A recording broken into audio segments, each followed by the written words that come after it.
Hi my YouTube family. अगर आपने channel को सब्सक्राइब नहीं किया है तो चैनल को सब्सक्राइब करिए ताकि कहानी के आगे के एपिसोड पब्लिश होते ही आपको नोटिफिकेशन मिल जाएगा। आइए अब कहानी की ओर चलते हैं। सानवी रूहान एपिसोड 15। अब नेक्स्ट रूहान का कमरा।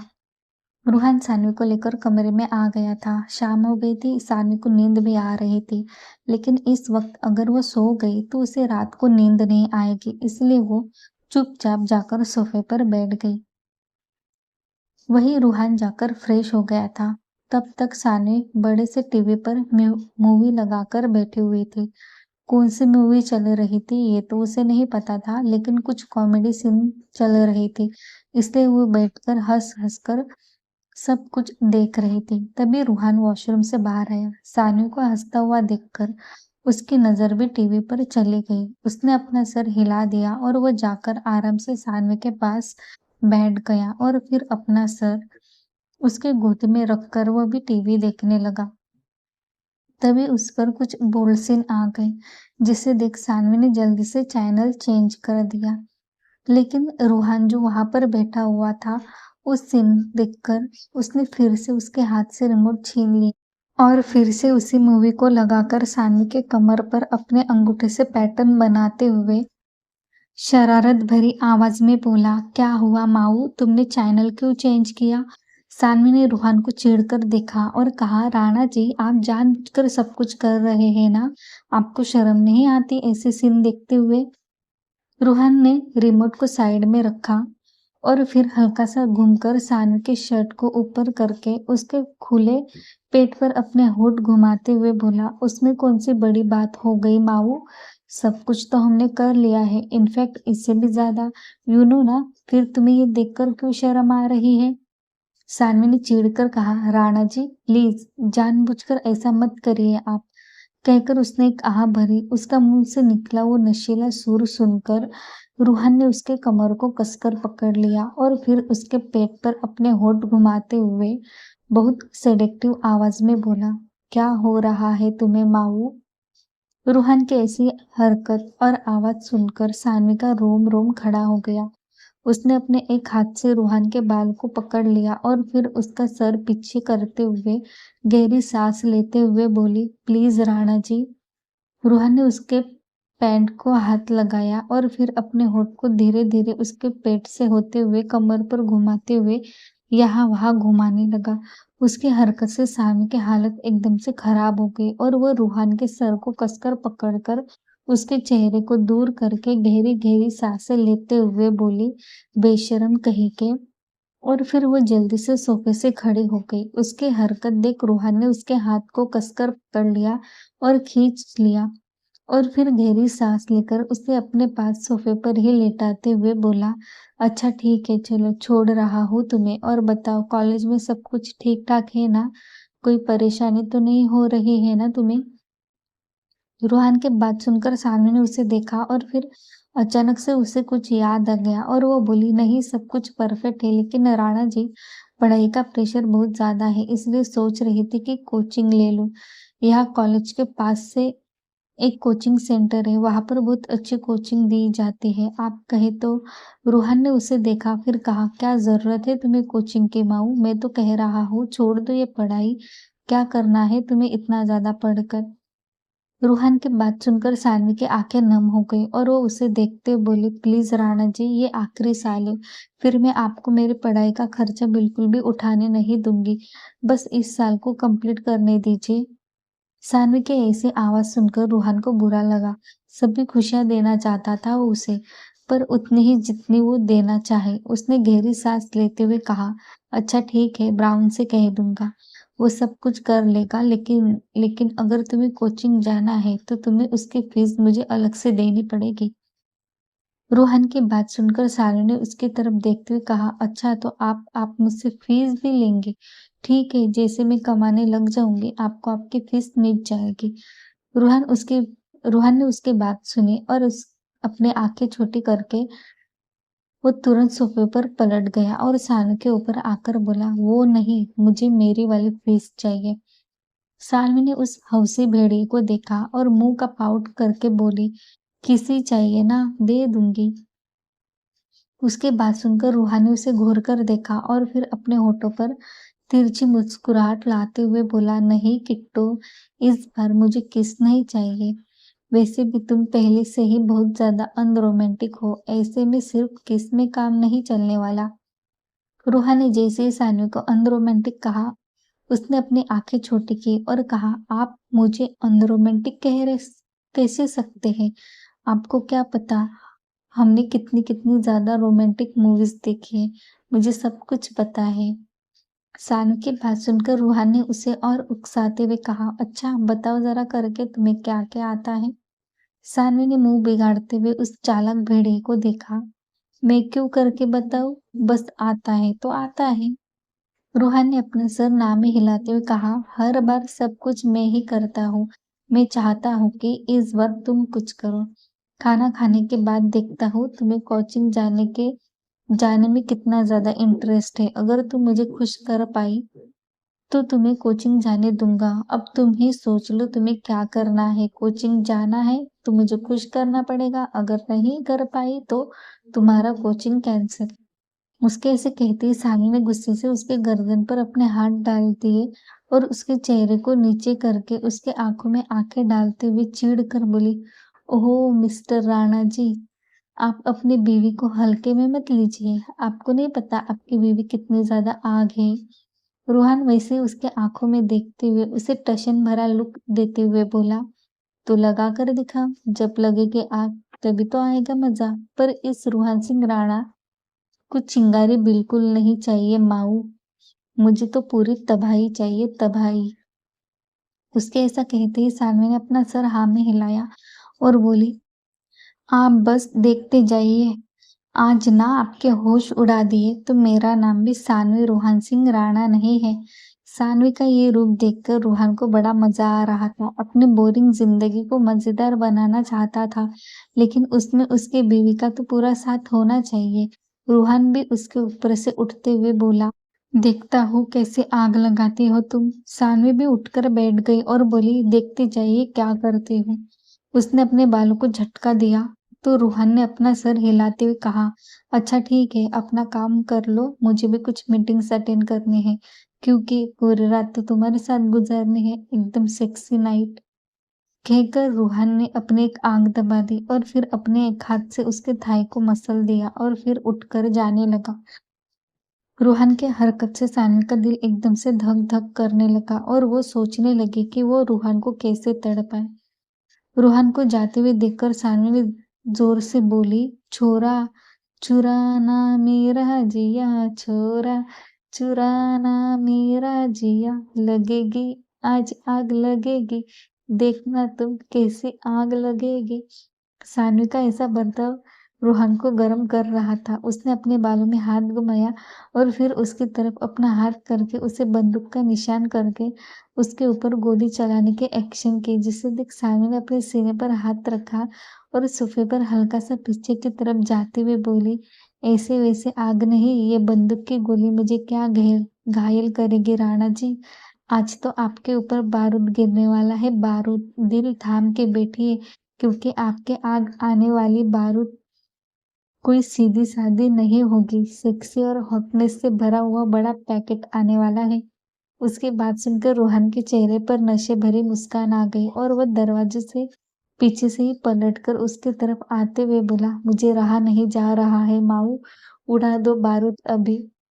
सानवी जब उसे अपने नजदीक आता हुआ देखा, वो जल्दी से सोफे से खड़ी हो गई और सोफे के पीछे जाकर खड़े होते हुए बोली, ऐसे कैसे राणा जी, ऐसे कैसे, आप जाइए अपना काम करें, आग तो लगेगी लेकिन जल्दी थोड़ी बुझेगी। रोहन ने वैसे ही सोफे पर अपना एक घुटना टेक दिया और फिर सानवी की गर्दन को पकड़कर उसका सर अपनी तरफ खींचकर उसके होठों पर अपने होठ रखकर बहुत लंबी और पैशनेट किस करके उसके होठों को हल्का सा काटते हुए बोला, अपने आप को संभाल कर रखो किट्टू, जितनी आग लगेगी, जितना लावा का ज्वाला होगा, उतनी ही गर्मी बढ़ेगी। उसकी बात सुनकर सानवी एकदम से शर्मा गई और उसे हल्का सा धक्का देते हुए नशे से बोली, जाइए जाइए, देखते हैं कौन आग लगाता है और कौन बुझाता है। रोहन ने अपने गर्दन को मसल दिया, फिर उसके आंखों के सामने अपने दो उंगलियों से इशारा करके फिर अपने आंखों की तरफ वही इशारा करके रूहान ने उन्हीं 2 उँगलियों से अपने होठों को पकड़ लिया और फिर बड़े सेक्सी तरीके से उन्हें घुमाते हुए बोला, "wait and watch Kitto darling." कहकर वो हँसते हुए कमरे से बाहर चला गया। वही उसके जाते ही सानवी जाकर बेड पर गिर पड़ी और मुस्कुराते हुए, शर्माते हुए बोली, "राणा जी भी ना उनकी तरह मुझे भी बेशर्म बनाने जा रहे हैं। घायल कर देते हैं घायल।" कहकर वो शर्माते हुए ही बेड पर गोल-गोल घूमने लगी। कुछ देर ऐसे ही घूमने के बाद बेड से उठ गई और फिर अपनी किताबें लेकर पढ़ने के लिए बैठ गई। कियारा का कमरा। कियारा अपने कमरे में सब कुछ तोड़-फोड़ कर रही थी और गुस्से से चिल्ला रही थी, "तुमने ठीक नहीं किया रूहान, ये तुमने ठीक नहीं किया। इतनी बड़ी बेइज्जती, वो भी मेरी। भले घर तुम्हारा होगा लेकिन बहुत जल्दी मेरे होने वाला है। मैं तुम्हें ऐसे ही नहीं छोड़ूंगी। मेरा अपमान का बदला तो मैं लेकर ही रहूंगी। मैं भी कियारा हूँ कियारा, इतनी आसानी से तुम्हें छोड़ूंगी ये कभी हो ही नहीं सकता। उस दिन अगर तुम उस दिन वह दोनों के बीच नहीं आ जाती तो आज मैं तुम्हारे इस पैलेस की रानी होती। लेकिन नहीं, भगवान ने भी पता नहीं उस लड़के का भाग्य क्या लिखा हुआ है जो हर बार बच जाती है।" कहकर वो सोफे पर बैठ गई और गुस्से से अपना फोन निकालते हुए बोली, "मैं तुम्हें कुछ फोटोज भेज रही हूँ। जल्द से जल्द उसके बारे में पता लगाओ और मुझे आकर कैफे में मिलो रात को ठीक 8 बजे।" कहकर कियारा ने अपना फोन रख दिया और फिर जोर-जोर से हंसते हुए बोली, "रूहान सिंह राणा, बहुत घमंड है ना तुम्हें अपने गुरूर पर, अपने वजूद पर। अब देखना कैसे तुम्हारा गुरूर भी टूटेगा और वजूद भी बर्बाद होगा।" दूसरी तरफ गिरिज एक पॉलिटिकल आदमी के घर आए हुए थे और इस वक्त उनके साथ उनकी मीटिंग चल रही थी। विनय वहीं पर बैठा हुआ था। "मिस्टर कुकरेजा, आपसे मिलकर बहुत अच्छा लगा। आई होप आप मेरे बातों से सहमत होंगे और जल्द से जल्द इन सब बातों के बारे में चर्चा करके हमें इन्फॉर्म करेंगे। अलग अलग काम करने से अच्छा है कि हम एक साथ एक डील फाइनल करें तो आपको भी फायदा होगा और हमें भी फायदा होगा।" गिरिज जी की बात सुनकर मिस्टर कुकरेजा बोले, "yes yes, why not mister Singh. आपके और आपके बेटे की चर्चा ही इतनी ज्यादा है कि आपसे डील करने के लिए कौन मना करेगा। आई होप आप भी हमें उतना ही साथ देंगे।" गिरिज जी ने अपना सिर हिलाते हुए कहा, "जरूर जरूर, प्रजा के बारे में हम नहीं सोचेंगे तो कौन सोचेगा।" कहकर गिरिज जी जोर जोर से हंसने लगे। मिस्टर कुकरेजा बोले, "सच में आप बहुत अच्छा आदमी हैं जो आप अपने लोगों के बारे में इतना सोचते हैं।" विनय ने उन दोनों की बातें सुनी और मन ही मन कहा, "हाँ, ये तो सच है। आदमी तो बहुत अच्छे हैं लेकिन पता नहीं क्यों अपने बेटे के पीछे ही नहा धोकर पड़े हैं। क्या करने वाले हैं अभी तो पता नहीं। क्या छुपा रहे हैं ये आदमी ये भी पता नहीं। बस भगवान इन सब में मेरी ना बलि चढ़ जाए, वरना मेरी बीवी बच्चे किसका मुंह देखकर जिंदा रहेंगे।" मीटिंग खत्म होते ही गिरिज जी ने मिस्टर कुकरेजा से हाथ मिलाया और फिर विनय के साथ वहां से बाहर आ गया। गाड़ी में बैठते ही विनय ने अपने माथे पर आए पसीने को साफ करते हुए कहा, "मंत्री जी, न्यूज मिली है, कामाक्षी गायब है और उसका कोई भी अता पता नहीं है और कालिंदी के मर्डर के बारे में अभी तक उनके घर वालों को कोई भी खबर नहीं है। वो लोग उसके बारे में जांच पड़ताल कर रहे हैं लेकिन उनकी बॉडी अभी तक उन्हें मिली नहीं है।" गिरीश जी उसकी बात सुनकर हैरान होते हुए बोले, "लेकिन ऐसा कैसे हो सकता है? बॉडी तो अब तक घर पहुंच जानी चाहिए थी।" विनय ने अपना सर हिलाते हुए कहा, "हमारे आदमियों ने सब कुछ अच्छे से देख लिया था लेकिन पता नहीं अचानक कैसे बॉडी गायब हो गई। उनकी पहुंच सच में काफी ज्यादा है। उन्हें आपके बारे में बहुत कुछ पता चल गया है लेकिन मेरे ख्याल से अभी तक उन्होंने किंग बॉस को बताया नहीं है, इसलिए उन्हें कुछ पता नहीं है आगे क्या करना है।"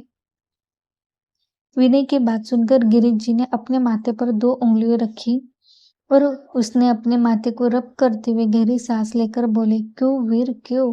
कितनी बार कहा तुम्हें हमारे बीच में मत पड़ो लेकिन तुम हो के सुनते ही नहीं हो।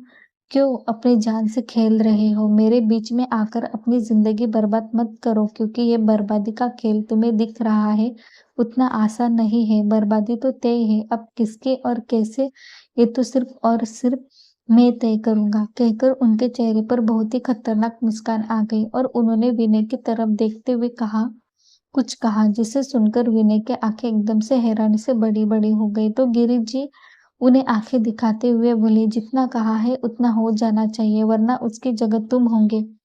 और मैं एक पल के लिए भी नहीं सोचूंगा कि तुम मेरे आदमी हो। तुम जाओगे तो कोई और आ जाएगा। मुझे फर्क नहीं पड़ता कि मेरे साथ कौन दे रहा है और कौन है।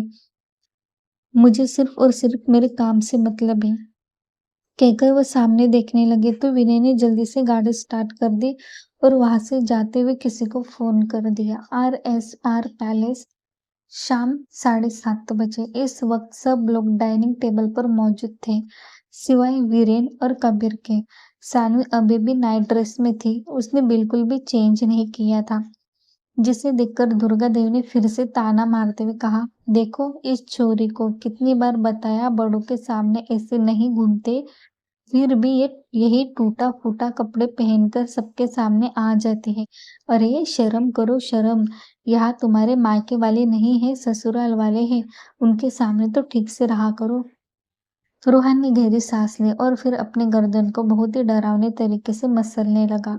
उसे इतना ज्यादा गुस्सा आ रहा था। जब से लोग आए थे शांति से जीने ही नहीं देते थे। बात बात पर तमाशा, बात बात पर ताने। उसने गुस्से से दुर्गा देवी को देखा और फिर सिर्फ कुछ ही शब्दों में कहा, अगर आप सबको यहाँ रहने में इतनी परेशानी हो रही है तो सीधा पैलेस से बाहर निकल जाओ। फिर चाहे आप लोग रास्ते पर रहो या फिर होटल में। कहकर उसने अपने दांत पीस लिए। उसकी हरकत देख दुर्गा देवी को बहुत बुरा फील हुआ, क्योंकि आज तक रूहान ने कभी भी इतनी बदतमीजी से उनसे बात नहीं की थी। पर उन्हें उनकी गलती नजर ही नहीं आ रही थी। गिरिज जी ने रूहान को देखते हुए कहा, ये कैसी बातें कर रहे हो तुम रूहान? दादी है तुम्हारी, वो मेरी माँ है। आज तक मैं भी उनसे इतनी ऊंची आवाज में बात नहीं की। और तुम? रूहान ने गुस्से से सब लोगों को देखा और कहा, शांति से खाना खाने दोगे भी या नहीं? जब से आया हूँ घर में बस तमाशा ही लगा रखे हैं। अगर उसने करोड़ की साड़ी पहन ली तब भी आपको प्रॉब्लम हो जाती है। कुछ हजार के कपड़े पहन लिए तब भी आपको परेशानी हो जाती है। अब क्या उसे बिना? बोलते बोलते रूहान रुक गया। इस वक्त वो बिल्कुल भी डाइनिंग एरिया में आना नहीं चाहिए था चाहता था। वो सानवी के साथ अकेले में ही डिनर करना चाहता था, लेकिन इस वक्त किसी को सबक सिखाना जरूरी था।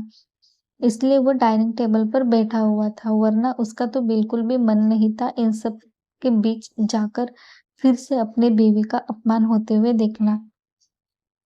उसके ऐसे कहते ही सब लोग चुप हो गए।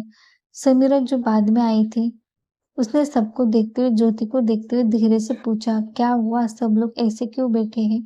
ज्योति ने अपने मुंह पर उंगली रखी और उसे चुप रहने के लिए कहा, जिसे देख समीरा ने अपने कंधे उचका दिए और वह चुपचाप चेयर खींचकर उस पर बैठ गई।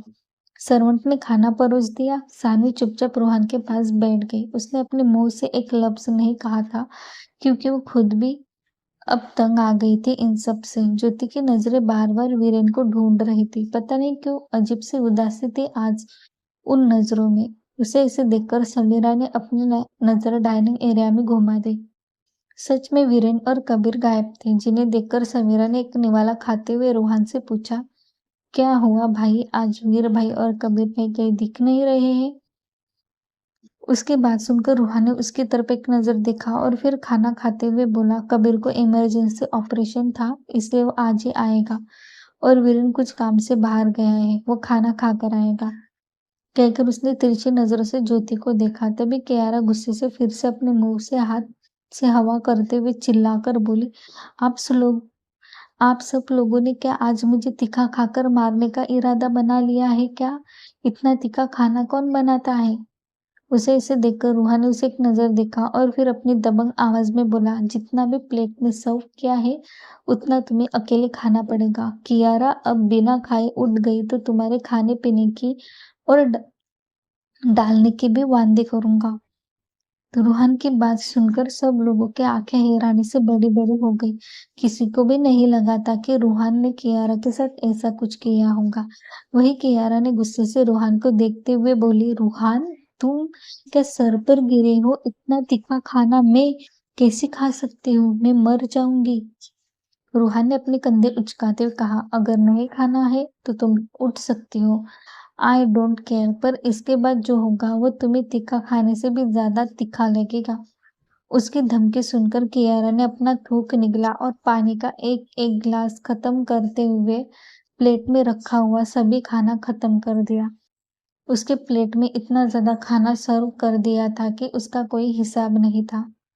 ऊपर से पानी पीने के कारण कियारा के पेट फुल टाइट हो गया था। जलन के मारे उसके नाक से, मुंह से और आँख से भी पानी निकल रहा था। पूरा चेहरा रेड रेड हो गया था। बॉडी में इतने ज़्यादा रोंगटे खड़े हो गए थे कि उसे सहन नहीं हो रहा था। वहीं उसकी हालत देखकर कल्याणी बुआ को बहुत ज़्यादा गुस्सा आ रहा था।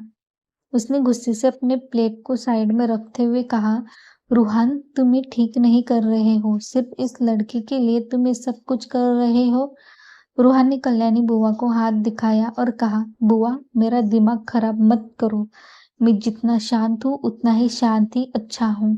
अगर मेरा दिमाग घूम गया तो आप सबके लिए बहुत भारी पड़ सकता है। उसकी बात सुनकर कल्याणी बुआ चुप हो गई। वही सानू ने रूहान को देखते हुए कहा, राणा जी उसे बहुत ज्यादा दर्द हो रहा होगा, देखिए तो उसके चेहरे को पूरा रेड रेड हो गया है। रूहान ने सानू को एक लुक दिया और अपनी दबंग आवाज में कहा, तुम्हें बीच में बोलने की जरूरत नहीं है माऊ, चुपचाप खाना खाओ। रूहान की धमकी सुनकर सानू ने चुप रहना ही सही समझा। सब लोग हैरानी से रूहान को देख रहे थे क्योंकि रूहान का गुस्सा हद से ज्यादा बढ़ गया था। क्यों, किस लिए, किसी को भी पता नहीं था।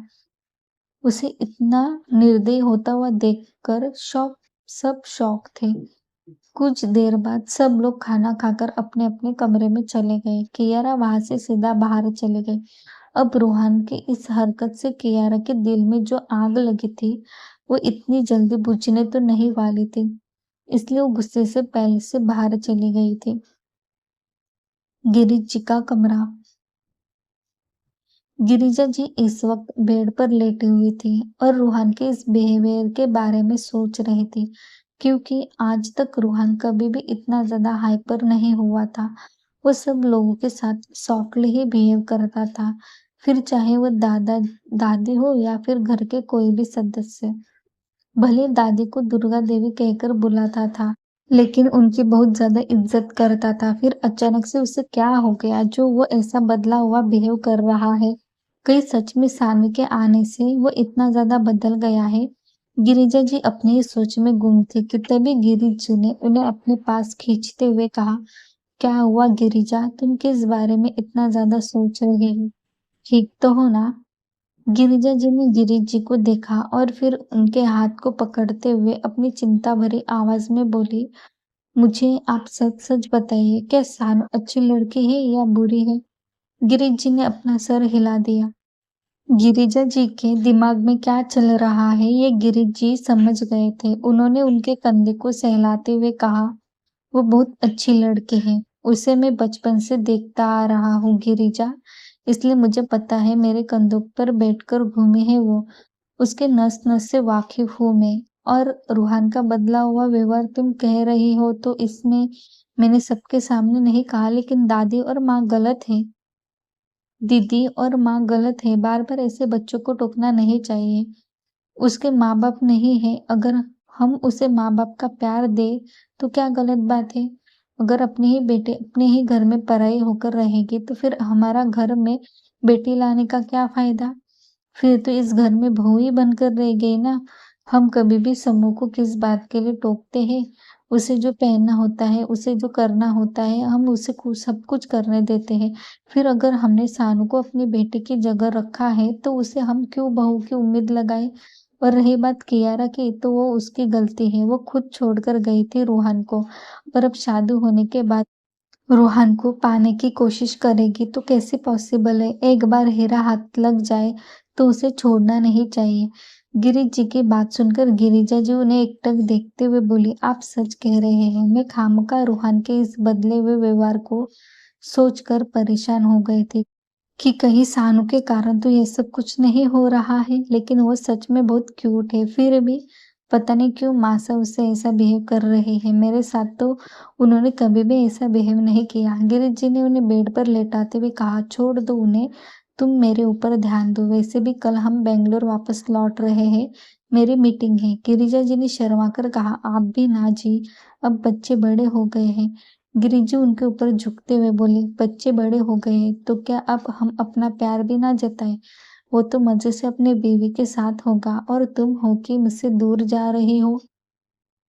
कहकर उन्होंने गिरिजा जी के होठों पर अपने होठ रख दिए। उनकी हरकत देख गिरिजा जी बहुत ज्यादा शर्मा गई और फिर उस कमरे में रंगीन रात की सिसकारियां गूंजने लगी।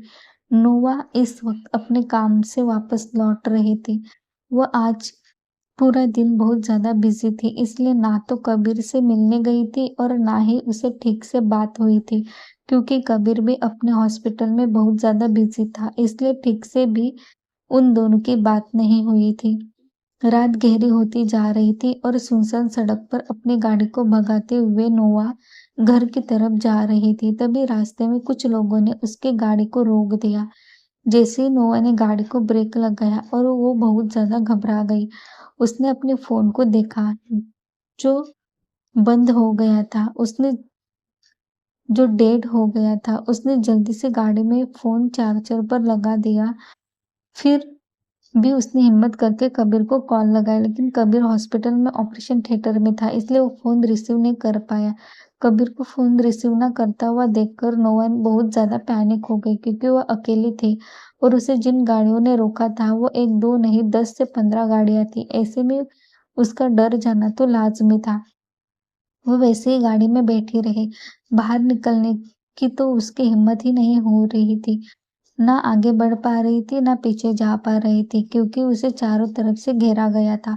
तभी किसी ने उसके गाड़ी की खिड़की पर नॉक किया। कुछ बोल रहा था वो, पर आवाज नहीं आ रही थी, जिससे नोआ बहुत ज्यादा घबरा गई और उसे डरी सहमी नजरों से देखने लगी। लेकिन नोआ ने गाड़ी की कांच नीचे नहीं की, जिसे देख एक आदमी ने उस पर बुलेट चलाई। फिर भी गाड़ी की कांच टूटी नहीं, क्योंकि वो गाड़ी बुलेट प्रूफ थी जो कबीर ने उसे गिफ्ट की थी। नोआ को इस बात का पता था कि गाड़ी बुलेट प्रूफ है, इसलिए वो शांति से बैठी हुई थी, लेकिन डर बहुत ज्यादा लग रहा था। सब लोगों का फोन ट्राई कर रही थी, लेकिन इस वक्त पता नहीं उसकी किस्मत बुरी थी या फिर किस्मत उसका साथ नहीं देना चाहती थी, इसलिए कोई भी उसका फोन नहीं रिसीव कर रहा था। उसने पैनिक होते हुए कबीर को फोन लगाते हुए रोते हुए कहा, pick up the phone Kabir, please pickup, I please I need you. लेकिन बैड लक था आज उसका। फिर भी उसने कबीर को वॉइस मैसेज सेंड कर दिया और वही मैसेज ग्रुप में भी सेंड कर दिया। उन लोगों ने जब देखा कि गाड़ी बुलेट प्रूफ है, तो उन लोगों ने गाड़ी के सभी आदमियों से ठोकरा ठोकर मारना शुरू कर दिया और फिर बंदूक से गोलियां चलाते हुए उसके गाड़ी का दरवाजा खोलने की कोशिश करने लगे। ये लड़की, दरवाजा खोल वरना तुम्हारे लिए सही नहीं होगा। नोवा घबराई हुई थी। गाड़ी पूरी डैमेज कर दी गई थी, जिस कारण उसकी चार्जिंग ऑफ हो गई। अब तो नोवा की सांस उसके गले में ही अटक गई। ओ गॉड, प्लीज सेव मी। आखिरकार उन लोगों ने गाड़ी का दरवाजा बड़ी मशक्कत के बाद खोल दिया और फिर नोवा को घसीटते हुए गाड़ी से बाहर निकाल दिया।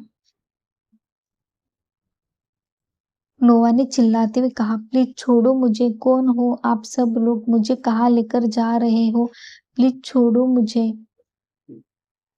उस एक आदमी ने नोवा के मुंह को अपने हाथों से कसकर दबा दिया और कहा, चुप बैठो, कब से देख रहा हूं बके जा रही हो। ये सब यूरोपियन भाषा थी, मुझे नहीं आती, इसलिए इसी में मैनेज कर लो। नोवा उसे कोई जवाब देती तब तक वो बेहोश हो गई थी। उन लोगों ने नोवा को गाड़ी में बैठा दिया और सारी गाड़ियां वहां से निकल गई। कुछ देर बाद वो सारी गाड़ियां एक सुनसान जगह पर आकर रुक गई और नोवा को गाड़ी से निकाल दिया गया। उसे सामने मौजूद कुर्सी पर बांध के बैठा कर रखा। नोवा बेहोश हो गई थी, इसलिए उसे कुछ भी पता नहीं था। कुछ देर बाद उसे अपने ऊपर कुछ ठंडक महसूस होने लगी, जिस कारण नोवा की आंखें हल्के हल्के खुलने लगी थी। वो बार बार अपनी पलकें झपका रही थी और फिर आखिरकार अचानक से उस पर हमला हो गया, जिसे कोई ठंडा पानी बहुत ठंडा उसके ऊपर गिर रहा हो, जिस कारण नोवा ने ठंड से कांपते हुए अपनी आंखें खोल दी और सामने देखा। अपने सामने बैठे आदमी को देख नोआ की हालत एकदम से खराब हो गई और वो अपनी आंखें बड़ी-बड़ी करते हुए सामने देखने लगी। मिलते हैं नेक्स्ट एपिसोड में। Thank you. अगर आपको ये कहानी पसंद आ रही है तो चैनल को सब्सक्राइब कर दीजिए और बेल आइकन को प्रेस करना ना भूलें ताकि जैसे ही कहानी के एपिसोड पब्लिश होंगे आपको तुरंत अपडेट मिल जाएंगे। तब तक के लिए बाय।